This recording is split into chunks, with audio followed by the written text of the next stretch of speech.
आजको get together हाम्रो फ्यामिलीमा कस्तो फिलिङ भइरहेछ? एकदम राम्रो छ आजको। एकदम राम्रो छ। सबैजना फ्यामिली भेला भएर खाइयो,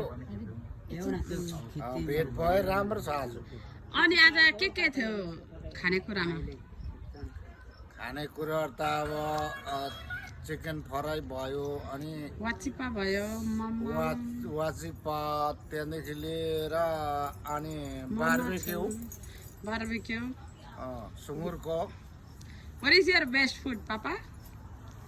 दाल भात तरकारी आलु चाना मासुको पिस त्यस्तै हो। सोल्टी यस्ता गरौँ आजको लागि त्यति नै आजको लागि त्यस्तै हो। अनि अलिकति हाम्रो पापाबाट नि भइसक्यो। अनि यता हाम्रो सम्धी, हाम्रो पापाको चाहिँ सम्धी, यता चाहिँ मेरो ससुरा बाउ। अनि कस्तो लाग्यो आजको पिकनिक बाउ? मलाई मजा लाग्यो, एकदम राम्रो ल रमाइलो भएछ त्यसो भए सबैलाई। अनि हाम्रो भीम सरलाई कस्तो लाग्यो? मलाई त कस्तो थाहै नै छैन।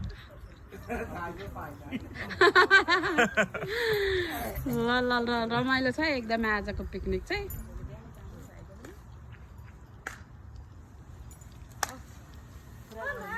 अनि रेनु नाना आजको पिकनिक कस्तो लाग्यो? आजको पिकनिक त पिकनिक भन्दा नि फ्यामिली गेट टुगेदर भएको छ। गर्मीले त मर्न आँट्यो त हौ डङरङै क्या। अनि Renu, how you feeling in South Dakota? It's amazing. It's amazing. I love to visit my family. अनि एउटा गीत जाओस् न कडा। खानेकुराहरू कस्तो लाग्यो आजको? एकदमै मिठो लाग्यो।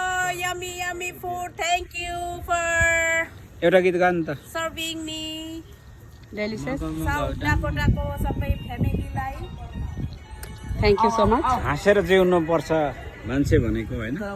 एकदमै हाँस्ने हुनु। अनि आमा कस्तो लाग्यो आजको पिकनिक? गुड भयो।